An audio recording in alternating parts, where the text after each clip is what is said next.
Hey, thanks for staying tuned. Well, the past couple of days have been characterized by the developments within the oil and gas sector, foremost being the removal of Mele Kyari and appointment of Bashir Ojulari in his stead as the new NNPCL CEO. Now, this would be perceived by many as a long overdue response to calls for Kyari's removal.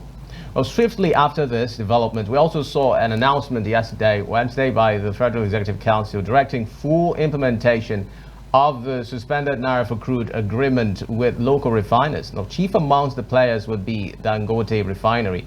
With this development, Nigerians are believed to soon heave a sigh of relief as the pump price of premium motor spirit, popularly called petrol, which had again gone from about 860 naira to around 1,000 naira, may drastically reduce following the crude sales in naira initiative. My questions are, how far-reaching will these resolutions be? Will the major player in the sector, Dangote Refinery, lower its petrol loading costs to further contribute to the reduction in fuel prices, or will foreign markets continue influencing the costs of the prices locally?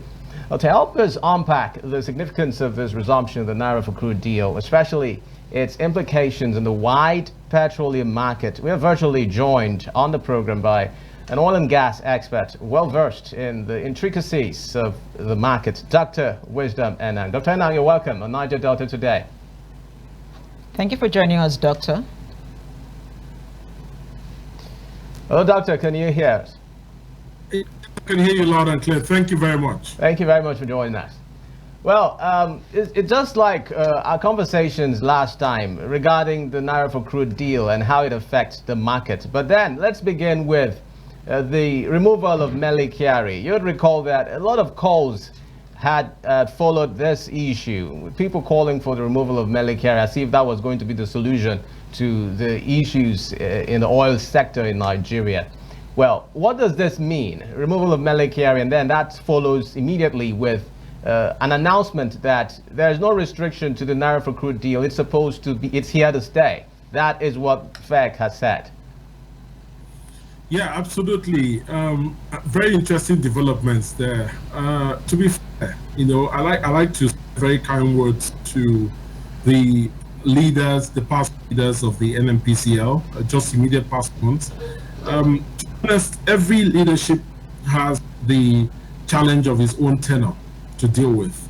The Mele Kyari tenor was meant to start the process of implementing the PIA as it affects NPCL, transfer NPCL from being, what I would say, a regulator and a player, to NNPCL now being a company that had clear definitions and there were boundaries of the way it practices with regards to itself as a company and the Nigerian economy.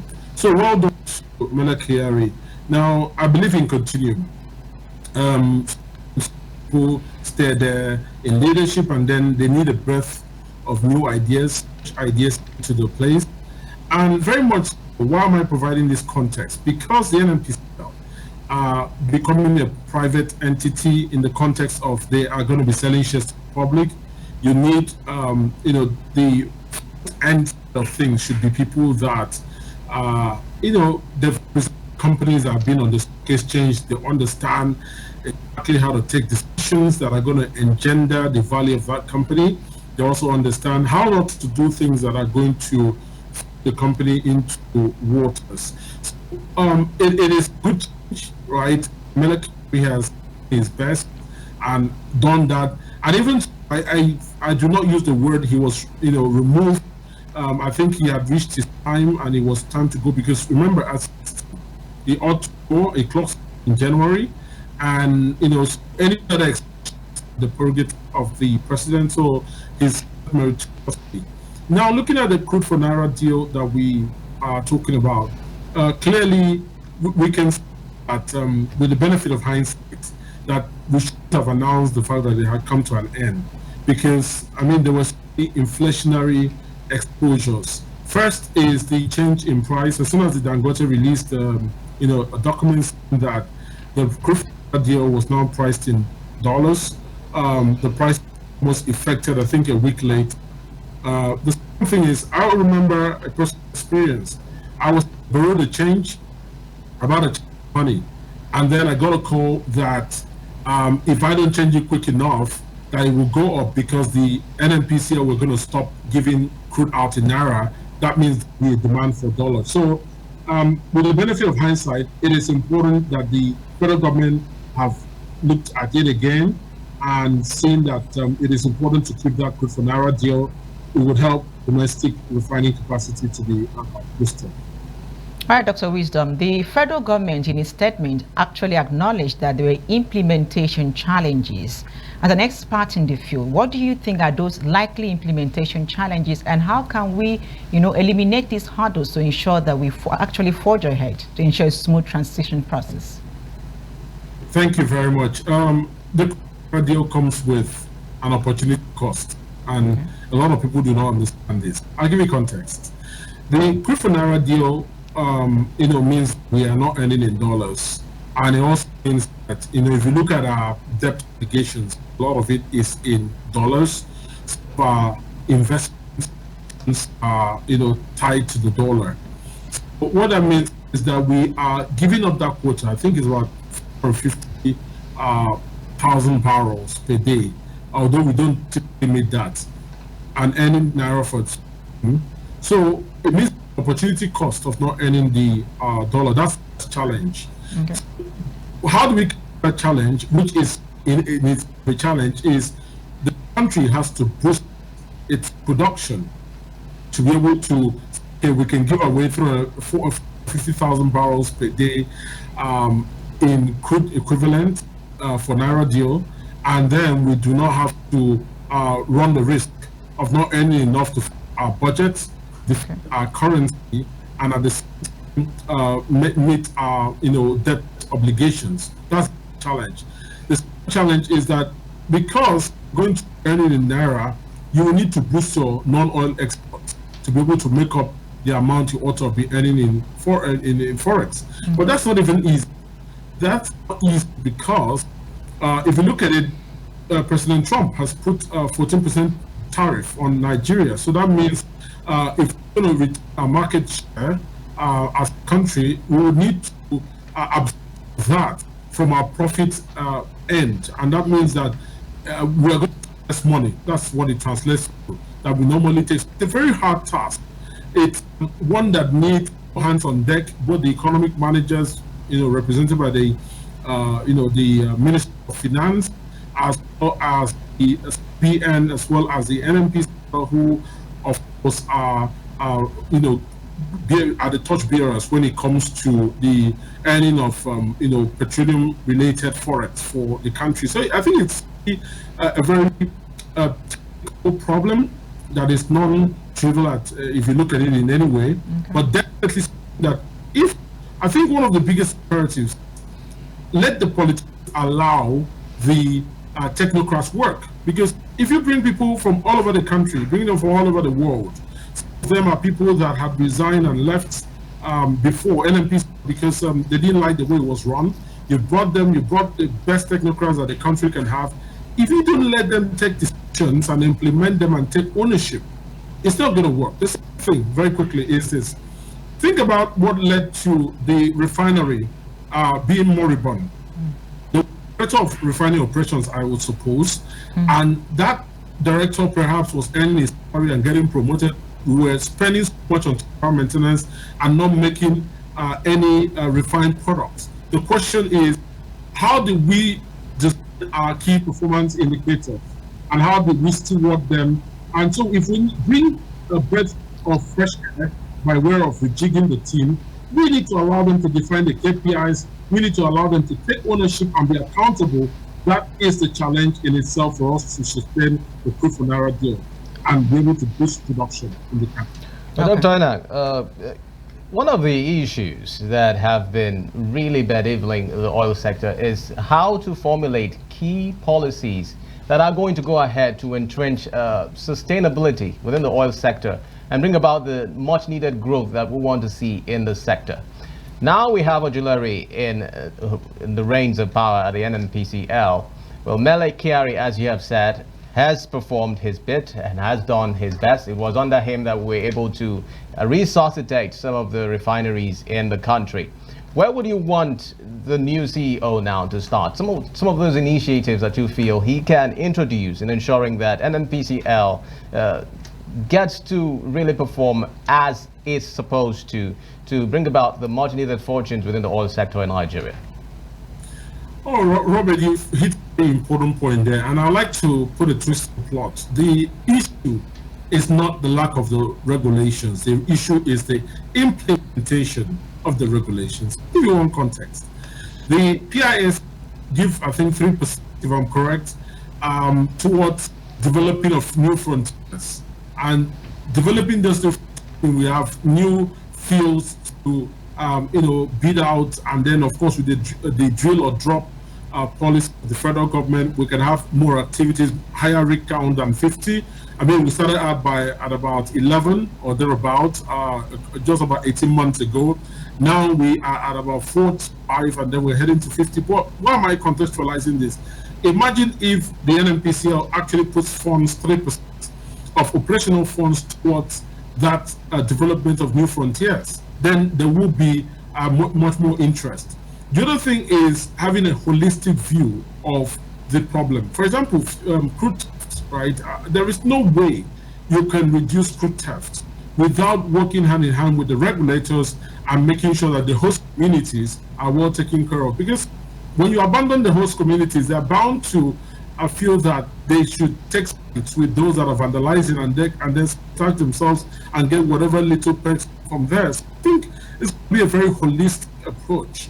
And the other thing is they're going to need to make tough decisions.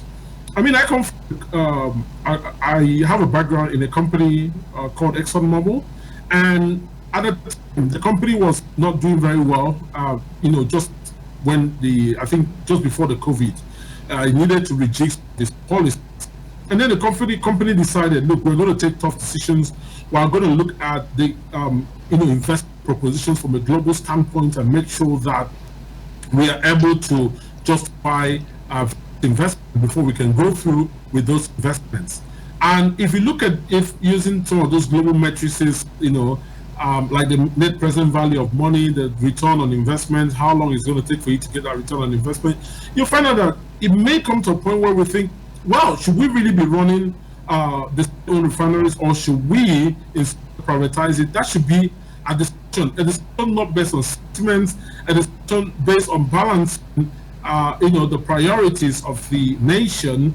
Of course, private players are going to do better than the government, and a decision based on being honest about whether those refineries are going to work. And I see this benefit of hindsight.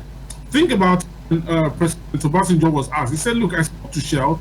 I asked, to take over the refinery operations, and they said, look, they cannot run it because the way it's not acceptable for them. It's still not acceptable the way that is being run and the maintenance philosophy. My question is, if we're going to keep those refineries, for example, how well have we addressed the 3 critical points that the former president had raised? And if we've not addressed them, now how are these teams going to do it? Is it going to be a keep or a stop? Only the future can tell us what decision they're going to arrive at. All right, Dr. Wisdom, let's take a look at the benefit that this decision by the federal government might have on the economy and Nigerians as a whole. Yeah, there are a number of benefits. Obviously, the price of the PMS is going to go down. The attendant effect on the transportation cost and the logistics cost are also going to go down. So I think, the crude for Naira deal had a tremendous benefit. I don't think that those that were at the helm of affairs understood the effect that the crude for Naira deal removal was going to have on the economy.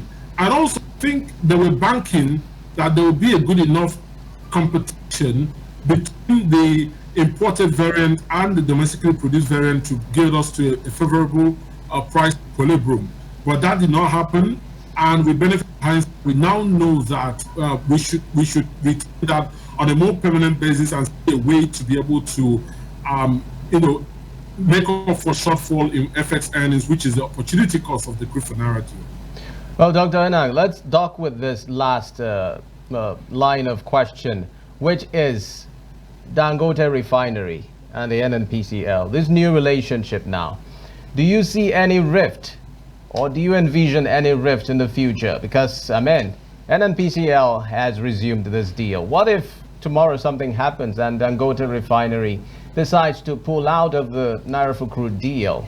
What then becomes the fate of this new arrangement? Do you think that it would subsist? It's going to stand the test of time? Or there may be issues that may arise in the future that could truncate this relationship, bringing about another trail of woes within the oil sector?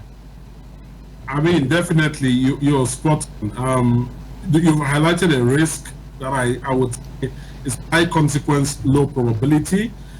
The reason I'm going to say this is that I expect the NNPC just stops supplying and not meeting its obligation. I mean, it's win-win for the Dangote Refinery to get the, to get crude in Naira, pay in Naira. The only thing we're going to is that Dangote Refinery might take a phased approach. What that means is, if you give me X percentage of the quota, I would adjust my prices to reflect the fact that I have to import some shortfall to be able to make up the demand in country.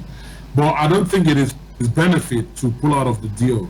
The only issue I see there is that the NNPC sometimes not fulfill that quota, and then that would affect our pricing. But that's the worst case scenario. I say it's an unlikely risk because Dangote has a lot to gain.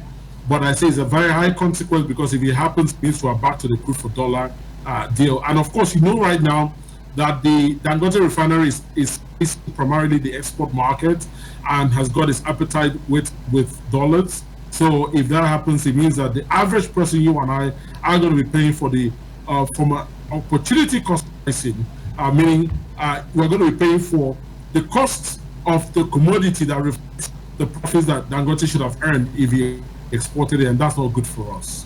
Would you encourage the NNPCL, as led by Ojulari currently, to invest more energy in resuscitating our refineries currently? I mean, because that's what Melekari was working on before he left. How important is that to oil fortunes in Nigeria?